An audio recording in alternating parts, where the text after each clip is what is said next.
Étudiantes, étudiants, parents d'élèves, nouveaux bacheliers, vous recherchez une école adéquate de formation professionnelle et pratique pour vos études supérieures? Une seule référence, ESAE. ESAE vous offre des demi-bourses et réductions dans toutes ces filières. Waouh! Payez 300 000 au lieu de 550 000 en licence 1, 2 et 3 en journalisme, réalisation, sciences de gestion, administration des affaires, sciences économiques et sciences juridiques. En master 1 et 2, 670 000 en journalisme et 550 000 en sciences de gestion et administration des affaires au lieu de 1 070 000. Écoutez, pour les 100 premières inscriptions en administration générale et administration des finances, payez 450 000 au lieu de 550 000 pour la licence 1, 2 et 3. En master 1 et 2, payez 870 000 au lieu de 1 070 000. Alors, rendez-vous vite à ESAE pour la rentrée académique 2021-2022. Les deuxième et troisième années démarrent le 20 septembre 2021 et la première année le 11 octobre 2021. Informations et renseignements, ESAE Cotonou, 3e rue à droite en quittant le carrefour Jador pour la BIBE Jéricho. Téléphone 96 80 55 11 ou 98 98 14 00 ou encore 90 93 65 21. ESAE, l'excellence à un an. Le débat de ce matin sur Free Matin. Bonjour à vous, chers invités. Bonjour. Katakula, bonjour. Bonjour. Merci d'être là ce matin et bonjour une fois encore à vous. Habib Barandessi, merci d'être là. Bonjour Kader. Vous êtes président d'honneur du mouvement socialiste révolutionnaire, membre de la formation politique Union sociale libérale, donc membre de l'opposition politique au régime du président Patrice Talon. Vous avez appris, comme tout citoyen béninois et comme la communauté internationale, que Patrice Talon reçoit son prédécesseur Thomas Boniaï, son ancien ami Boniaï, ce jour entre 9h et 10h au palais de la Marina. J'y arrive enfin. En tant qu'acteur de l'opposition, quels sont les sentiments qui vous anime après avoir appris cette nouvelle? Alors, c'est une très bonne nouvelle et normalement, ça ne devait pas nous étonner. La rencontre entre les acteurs politiques Êtes-vous heureux que Patrice Talon rencontre Boniaï? Bien sûr. Pour moi, c'est ce que j'expliquais en fait. Normalement, dans l'arène politique, la rencontre entre les acteurs politiques de l'arène de tous bords, de l'arène politique de tous bords, devait être quelque chose d'ordinaire. C'est parce que nous avons affaire à un régime qui a détruit presque tous les rapports. La rencontre entre Kérékou et le président Boniaï n'avait pas fait tellement de tâches dures, n'avait pas fait tellement de débats. La rencontre entre Boniaï et le président Mathieu Kérékou et le président Nicéphore Dieudonné Sogo dans ce pays, c'est passé comme un fait normal. C'est parce que depuis 2016, les rapports entre les anciens présidents et le président Talon ont été détruits par ce qu'ils ont appelé des réformes, par des élections exclusives et autres. Donc, si aujourd'hui le président Patrice Talon décide de discuter avec son prédécesseur, ancien président Boniaï, je pense que c'est un effort à encourager, pourvu que cette rencontre soit sincère et que de cette rencontre sortent de meilleures résolutions afin qu'on aille à une décrispation du contexte politique. Le menu de cette rencontre, je reviens dans un instant, mais Dieudonné Katakula, dites-nous, lorsque vous avez appris en tant qu'analyste politique que Patrice Talon reçoit Boniaï, quels ont été les sentiments qui vous ont animé? Est-ce que, selon vous, cette rencontre augure de lendemain meilleur en vue d'une bonne décrispation de la tension sociopolitique au Bénin? Bon, déjà, j'ai été surpris. Je ne peux pas dire que je m'attends à une pareille nouvelle en ce moment précis parce que les enjeux du moment ne sont plus opportuns pour parler de dialogue ou autre. Parce que nous venons de sortir de l'élection présidentielle et le gouvernement est en train de se mettre en place. Il prépare son second programme d'action de gouvernement qui sera lancé et autres. Et donc, moi, je me disais que le gouvernement va s'installer totalement, déployer la seconde phase de son programme d'action avant de commencer à penser au dialogue politique et à tout ce qui suit. Donc, c'est pour ça que je dis que je suis surpris. Mais agréablement surpris aussi parce que, voyez-vous, Boni Yayi et Patrice Talon, c'est deux hommes dont les relations ont cristallisé l'attention ces 10 dernières années dans le pays. Et leur relation aussi, c'est ça qui a rimé, j'allais dire, la vie politique ou la vie sociale du pays de ces 10 dernières années. Vous vous souvenez, en 2012, avec les îles de Patrice Talon, le retour de Patrice Talon au pouvoir, les événements de mai 2019 où Boni Yayi est resté confiné chez lui pendant des jours avant de pouvoir partir, et d'autres disaient même que si on le voyait, peut-être qu'il serait arrêté. Les événements de Tchaourou courant les dernières élections, donc tout cela faisait que il y a une tension qui couvre, qui est là. Les gens n'attendent que les échéances pour encore dégainer, et donc c'est pour cela que je dis, je suis agréablement surpris parce que cette rencontre peut-être participe de la décrispation de l'ambiance, même si du tête-à-tête d'aujourd'hui, il n'y aura pas grande résolution. Pour vous, il n'y aura pas grande résolution? Non, parce que la classe politique ne se résume pas simplement à Boni Yayi et à Patrice Talon, même si les deux sont même si c'est les deux qui sont les têtes de pont des deux. Ils sont les leads quand même. Ils ont le lead, ils sont les têtes de pont de ces deux camps strictement opposés aujourd'hui. Leur rencontre permet de décrisper l'ambiance, permet d'envisager un possible dialogue et envisager des discussions futures avec toute la classe politique. Mais ce n'est pas de cette rencontre que ce n'est pas au cours de cette rencontre que tous les problèmes pourront être débattus, que tous les problèmes pourront être réglés ou autres. Je crois que peut-être cette rencontre ne fait que lancer peut-être une série de rencontres à venir et qui pourront peut-être à terme participer d'une refonte des tests qui peut-être pose problème, d'une nouvelle manière de diriger, mais qui ne doit pas concourir à une compromission au point où on va encore faire des reculs quant au mode de gouvernance. Quand il dit le mode de gouvernance, un certain nombre de choses se fait aujourd'hui par rapport à une rigueur dans la gestion, par rapport au recrutement, par rapport au comportement du citoyen et des fonctionnaires. Je crois qu'on ne doit pas avoir des compromissions au niveau de ces choses-là. Alors, Patrice Talon qui reçoit Boni Yayi aujourd'hui, on a vu Patrice Talon recevoir d'autres acteurs qui étaient en opposition avec lui par le passé. On a vu la suite. Boni Yayi qui va le rencontrer aujourd'hui, qui accepte de le rencontrer aujourd'hui. C'est vrai que par le passé, l'ancien président des Ivoires Dieudonné Soglo avait accepté également d'aller rencontrer Patrice Talon. Alors, à quoi devons-nous nous attendre? Vous, en tant qu'acteur de l'opposition, qu'est-ce que vous attendez? Est-ce que vous attendez à ce que Rekia Madoukou, Joël Aïvo recouvre la liberté? Est-ce que vous attendez par exemple le retour de votre leader Sébastien Djamila-Javon? Alors j'ai dit, on a fait ce débat sur ce même plateau où j'ai dit le réel problème entre l'opposition et le régime en place, ce n'est pas des problèmes de personnes. Je l'ai toujours dit, l'opposition ne se résume pas au président Boni Yayi, comme l'a dit mon grand frère Katakula tout à l'heure. Mais on peut espérer de cette rencontre comme je rejoins toujours monsieur Katakula pour dire, on peut attendre de cette rencontre d'autres séries de rencontres. Sinon, la rencontre de la classe politique, de toute la classe politique et de l'opposition et de la mouvance, afin que ce qui réellement crée problème, ce qui constitue les achoppements entre les deux bords politiques puissent être réglés. Et surtout les tests, je l'ai dit, dans ce pays, ce n'est pas des individus, c'est des tests. Même si Yayi et Talon se comprennent entre les quatre murs de la marina ou bien du palais, tant que les tests qui créent de frustration, tant que les tests qui nous ont conduit à des élections contestées, des élections exclusives, ne seront pas revus, afin que tout le monde soit désormais impliqué, nous allons toujours assister à chaque veille d'élection, à chaque élection et au lendemain de chaque élection à des affrontements. Parce que aucun citoyen ne peut se laisser se marcher dessus.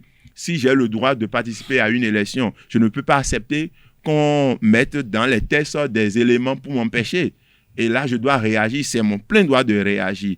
Donc, voilà. Donc, de cette élection, de cette rencontre du moins, j'espère qu'il y aura une grande rencontre, une rencontre élargie avec tous les autres acteurs, ceux qui sont en prison. Et c'est les préalables que j'avais défini pour un vrai dialogue. Il faut que les opposants qui sont en prison aujourd'hui, Joël Aïvor, Ricard Madougou, Nadine Okoumansou, Thibaut Ogou et autres, tous ceux-là, qu'on puisse les faire sortir. Le président de la République a ce pouvoir. Et que ceux qui sont en exil leur reviennent pour qu'on puisse s'asseoir autour d'une même table en tant que fils de la même patrie ou bien du même pays pour redéfinir les bases. Cela ne va pas empêcher le président de la République de continuer à faire sa gestion. Sauf qu'au niveau de ce qui est de participer à la chose publique, que tout le monde soit désormais représenté et que tout le monde se sente réellement concerné. Qu'on n'ait plus une gestion totalitaire, qu'on n'ait plus une gestion autocrate, qu'on n'ait plus une gestion totalitaire. C'est votre avis voilà. À vous. Si je me retrouve vers vous, Dieudonné Katakoula, toujours avant de conclure ce sujet, d'attendre les résolutions ou le point de cette rencontre. Vous avez dit tout à l'heure que Patrice Talon et Boni Yayi ont cristallisé, rythmé l'actualité sociopolitique du pays les 10 dernières années. Lorsque l'on connaît l'amitié qu'il y a eu entre les deux avant les démêlés qu'on a connus en 2012 et que les deux vont s'asseoir pour échanger, il a dit généralement que lorsque deux amis que tout unissait hier se divisent ainsi et qu'ils se retrouvent après pour vouloir fumer le calme de la paix, c'est parti encore pour de bonnes années d'amitié. Est-ce que vous pensez encore à une possible amitié entre Patrice Talon et Boni Yayi, laquelle amitié sera davantage fructueuse pour la stabilité et la tranquillité du pays? Bon, est-ce que c'était des amis? Je ne sais pas si c'était des amis. C'était des partenaires C'était des politiques? partenaires, je crois. C'était des gens que des intérêts liés et qu'à un moment donné, ils n'avaient plus les mêmes intérêts. C'est pour cela que les choses ont changé. Et moi, je crois que c'est de l'intérêt des deux que vraiment ça se calme. Parce que... Enfin, c'est de l'intérêt des deux que ça se calme. Parce que le président Patrice Talon, aujourd'hui, est en train d'évoluer pour finir son mandat. Et peut-être qu'il a d'autres projets. Peut-être qu'il a d'autres projets qui impliquent la participation de toute la classe politique. Boni Yayi aujourd'hui aussi, avec tous les leaders de son parti, les démocrates, certains qui sont en prison, s'est démêlé, peut-être ses problèmes personnels avec le chef de l'État peut-être font que et il prend des positions qui peut-être n'arrangent même pas les gens qui sont avec lui, qui sont de son côté. Ceux-là subissent. Donc, à un moment donné, je crois que les deux ont intérêt à regarder le Bénin, les intérêts du Bénin, et puis voir comment ils peuvent en parler. Parce que le Bénin, c'est pour nous tous, tout le monde doit y participer. On n'a pas besoin de dire, bon, il a été président, donc il n'a plus rien à cirer dans les affaires d'État. Je crois que si Patrice Talon a voulu vraiment recevoir le président Boni Yayi, c'est qu'il y a des choses dont il doit parler avec lui et en tête à tête, bien sûr, sans intermédiaire. Et donc, on verra la suite. Mais moi, je ne veux pas trop vite m'emballer. Quant aux résolutions de cette rencontre, parce que il y a beaucoup de choses qui, dans la façon de gouverner, quand vous comparez la façon de gouverner de Boni Yayi et la façon de gouverner de Patrice Talon, vous constatez que ce n'est pas les mêmes paradigmes et ce n'est pas les mêmes façons de voir les choses. Donc, comment Boni Yayi peut-il amener aujourd'hui Patrice Talon à commencer à voir les choses telles que l'opposition et lui, tout ce qui le suit, veulent, le conçoivent, ou qu'est-ce qui va amener Patrice Talon à rengainer et à changer de fusil d'épaule quant à sa façon de gérer un certain nombre de choses, d'autant que, un, il a ses résultats, et deux, il a été réélu à la dernière élection et que à peine son deuxième mandat vient de commencer. De toute façon, oui, Tensi. Mais tout à l'heure, ici, pour finir, vous avez dit que l'opposition ne se résume pas à Boni Yayi, mais il est quand même le lead de l'opposition en quelque sorte quand même. Oui, vous êtes d'accord avec moi que même si Talon et Boni Yayi se retrouvaient entre quatre murs, et se comprenaient et s'embrassaient, cela ne règle pas le problème de l'opposition. Vous êtes d'accord avec moi? Parce que je n'ai pas le même problème. Mais une partie de l'opposition, quand même, tout au moins, une grande Mais, partie. même pas. Boni Yayi, c'est non, CBE, non. c'est des ministres. Je suis sûr que. Écoutez, lui, Boni Yayi, quand même, a de la troupe derrière lui. Écoutez, oui. Si c'est un problème, si c'est une rencontre interpersonnelle entre le président de la République, l'actuel président de la République, Patrice Talon, et l'ancien président de la République, Boni Yayi, je pense que ça ne va régler aucun problème. Mais est-ce qu'à un moment donné, les problèmes interpersonnels n'ont pas été transposés sur le terrain politique? Non, moi je reste dans l'opposition. Dans votre combat, vous? Moi je reste dans mon combat. Et c'est pourquoi je ne fais pas le débat de personne. J'ai toujours dit, moi je n'ai aucun problème interpersonnel avec qui que ce soit.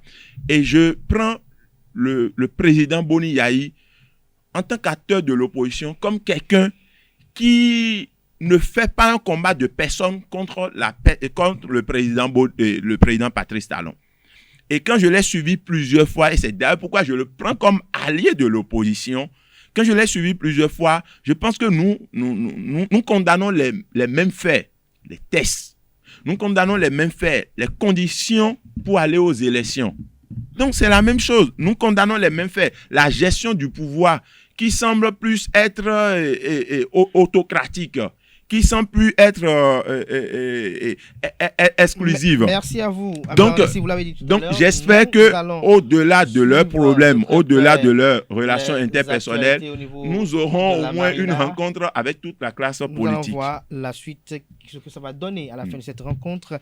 Alors, l'autre sujet qui nous réunit ce matin également, c'est ce projet de réforme structurelle du secteur de la décentralisation qui a été exposé au maire hier mardi au Palais des Congrès de Cotonou, du Djoni Katakula. Selon les premières informations, les fonctions politiques sont séparées des fonctions administratives.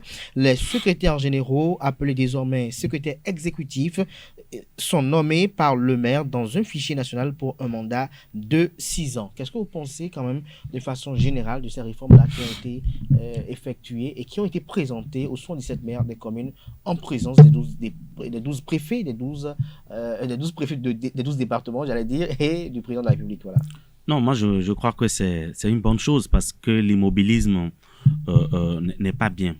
Vous savez, depuis le président Boni Yayi, au moment où le ministre Edou était ministre de la décentralisation, il y avait eu une rencontre où le ministre a sermonné des maires parce que des audits ont révélé un mélange des gens et partout, presque dans toutes les communes, c'est la mauvaise gestion, toujours des problèmes dans l'attribution des marchés publics, toujours des problèmes de recrutement parce que quand quelqu'un vient, il amène ses cousins et un pléthore d'employés des collectivités locales qui n'ont même pas les ressources pour rémunérer ces employés comme il le faut.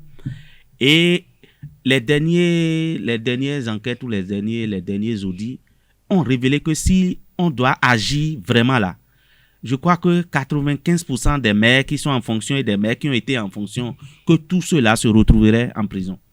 Et donc on ne peut pas enfermer tout le monde.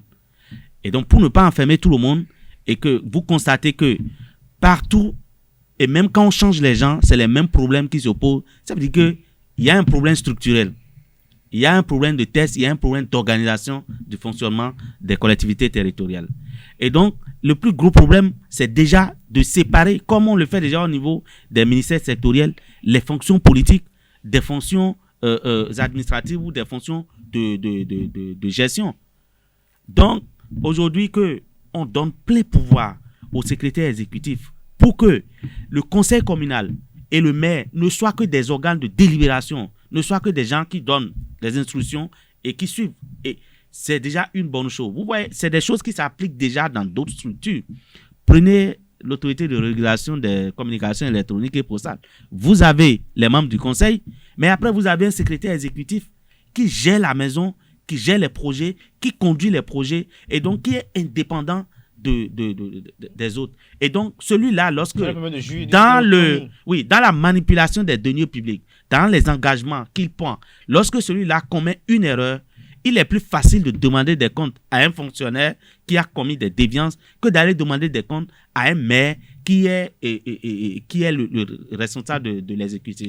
Parce que qui est un politique, quand vous coupez la tête d'une mairie, c'est difficile que la machine reprenne encore parce que les querelles politiques, le conseil communal n'est pas d'accord de ce que vous faites et beaucoup de choses sont bloquées et c'est le développement de ces communes qui en parlent. Donc pour moi, il faut agir. Est-ce que c'est la bonne panacée? Je crois que c'est une expérience qui mérite d'être faite, qu'on enlève un certain nombre de prérogatives aux maires, qu'on confie à des fonctionnaires assermentés et que si ceux-là commettent des déviances, on peut rapidement leur demander des comptes.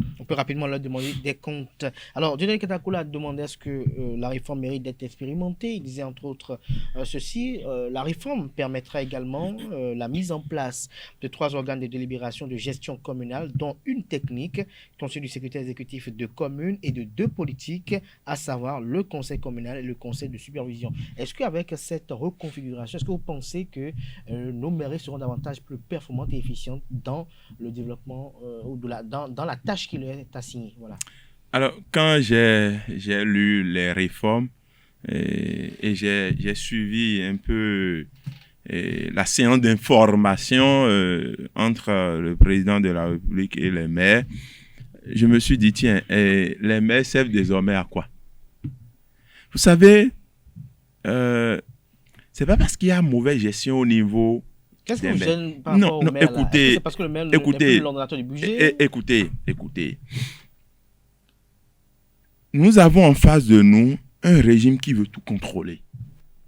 Je l'ai dit tantôt, nous avons en face de nous un régime totalitaire qui veut contrôler même au niveau des universités. Ce n'est pas les outils pour punir un maire qui a fait une mauvaise gestion qui manquent.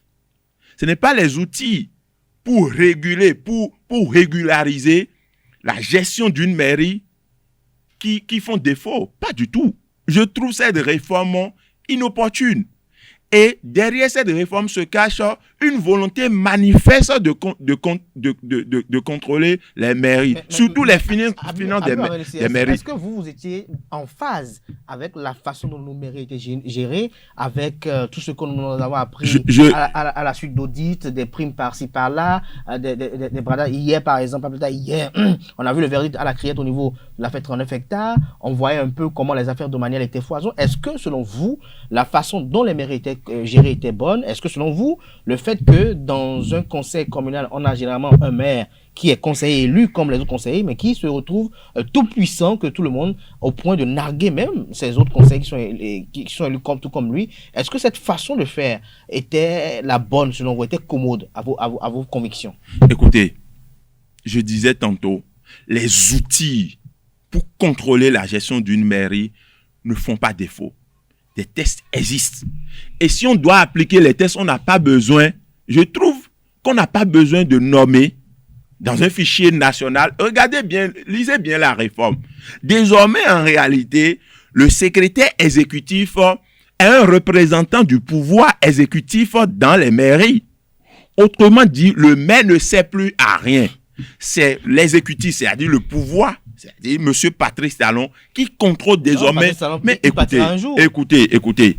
Parce que ça n'est pas éternel, il a dit. Et allez écrire ça quelque part. Les réformes du président Patrice Talon partiront avec le président Patrice Talon. Puisque ces réformes, en réalité, ont pour mesure la personne du président de la République. Vous allez remarquer qu'il n'y a pas trop de débats autour. C'est comme 2 personnes, 3 personnes on réfléchit, on dit, bon, désormais, c'est comme ça, nos mairies seront gérées. Et puis, on informe les maires pour dire, désormais, là, vous ne serez plus ordonnateur du budget communal, c'est désormais un secrétaire exécutif. Vous avez vu un travail préliminaire, vous avez vu la réaction des maires, c'est pour vous dire quoi? Désormais, le président, toujours dans son élan de contrôler, de tout contrôler, comme ce qui se fait à l'université. Avant de revenir à Dieudonné Katakoula, je vais vous poser une question. Est-ce que vous avez suivi même l'ancien président Thomas Bouni par rapport à la gestion de nos communes, notamment les fonds FADEC? On a écouté l'ancien président Thomas Bouni par rapport à cela. On a vu des maires également, même anciens maires, qui ont appelé à cette réforme-là. Et vous estimez que... Écoutez... c'est juste pour contrôler. Écoutez, vous ne me laissez pas aller au bout de mes idées et il semble qu'on ne se comprenne pas. J'ai dit Je ne suis pas d'accord avec la gestion qui est faite de nos communes. La belle preuve. Écoutez-moi. J'ai été dans un combat entre 2013 et 2014, 2015 contre l'ancien maire de la commune de Ouidah, si vous avez souvenance, par rapport à la mauvaise gestion qui est faite de la commune de Ouidah, ma commune. Et j'ai dit, nous avons lu les textes qui régissent nos communes. Et vous savez, quand un méfait montre d'une mauvaise gestion, il y a les tests pour l'interpeller. C'est-à-dire, les tests existent. Si on doit appliquer les tests, il y aura pas. Écoutez. Les tests sont politiques. Non. Nous avons vu dans ce pays. Nous avons vu dans ce pays des maires qu'on a. Comment vous avez. Ils ont utilisé. Qu'on a révoqué. Ça veut dire que des tests existent. Donc, on n'a pas en réalité. C'est sous Patrice Talon qu'on la révoque. Écoutez, on n'a pas. Ça veut dire que les tests existent. Si le président de la République veut réellement contrôler les mairies, c'est-à-dire contrôler les mairies au profit du peuple, il suffit de mettre en application de façon rigoureuse les tests qui existent. Ce n'est pas de nommer un secrétaire exécutif qui désormais les maires sont devenus observateurs. Et c'est normal. Vous savez pourquoi c'est normal? Quand j'ai suivi la séance, j'ai vu qu'il n'y a même pas quelqu'un pour dire, écoutez, voilà ce que moi je pense. Personne. Ils sont venus, les enfants sont là, le père informe que désormais, là, c'est comme ça, la maison sera gérée. Du moment où ces maires ne viennent pas en réalité d'une vraie élection, c'est comme ça va se passer. Vous avez suivi l'argumentaire de Barandessi qui estime que c'est pas une réforme judicieuse, que c'est une réforme qui vise quand même, selon lui, à renforcer le contrôle du pouvoir exécutif dans la gestion des communes. Parce que lui parle de Patrice Talon. Non, vous voyez, nous ne nous voilons pas la face. Ne nous voilons pas la face. La façon de fonctionner des conseils communaux ou des municipalités, tous les statuts, les villages statuaires particuliers, ça ne marche pas et ce n'est pas bon. Donc, à un moment donné, nous sommes tous d'accord. À un moment donné, il faut réagir et il faut faire quelque chose. Chacun a sa conception des choses. Je vous ai dit tout à l'heure que face à ce qui se passait, si on doit punir réellement, chaque fois, on doit conduire les gens en prison. Vous ne pouvez pas toujours enfermer les gens qui ont géré. Pas tout le monde ne peut pas être accusé de mauvaise gestion sur toute la ligne. Ça veut dire qu'il y a un problème de fonctionnement. Il y a un problème des tests. Et même aujourd'hui, les secrétaires généraux des ministères, des communes, les secrétaires généraux des communes étaient nommés par les maires. Donc aujourd'hui, on ne tenait même pas aux maires de nommer les secrétaires généraux qui sont devenus les secrétaires exécutifs. Mais on dit, le maire ne peut plus aller amener son cousin parce que son cousin a une licence ou un master quelque part. Le maire ne peut plus aller chercher n'importe qui pour venir nommer secrétaire ou bien secrétaire général qui est devenu secrétaire exécutif. On fait un répertoire de gens qui peuvent occuper la fonction au plan national et vous choisissez parmi ceux-là. Vous faites même tirage au sort. Ça veut dire qu'on ne vous impose personne. Aujourd'hui, au niveau de l'administration publique, la séparation des fonctions, ça marche. Au niveau, on a fait la réforme par exemple au niveau des DAF. Il y avait les DRFM, les DRH. Il y a eu fusion, c'est devenu DAF. Il y a une liste d'aptitudes. Et si vous avez les potentialités, vous déposez vos données, vous faites le concours et vous êtes dans le fichier. Lorsqu'un maire a envie de nommer quelqu'un, il a la latitude de choisir parmi les 4 qui sont référencés et non d'aller amener des gens dont on ne connaît pas les compétences ou on met n'importe qui et après on se retrouve face à des déficits. Donc, aujourd'hui aussi, au niveau des conseils communaux, de l'administration des communes, dont le secrétaire exécutif est le patron, il y a un problème, un déficit de cadre, il y a un certain nombre de choses qui poussent à la mauvaise gestion et à la mauvaise manipulation des deniers publics. Ce qui fait que les financiers, tout qui sont là, parfois, il y en a beaucoup qui viennent de l'administration centrale, qui les appuient. Et c'est du devoir de l'État de s'assurer que les collectivités territoriales, les finances et les ressources des collectivités territoriales sont bien gérées et que ça concourt au bien-être des populations. Il y a des communes qui n'arrivent même pas à produire des ressources, à collecter les ressources locales.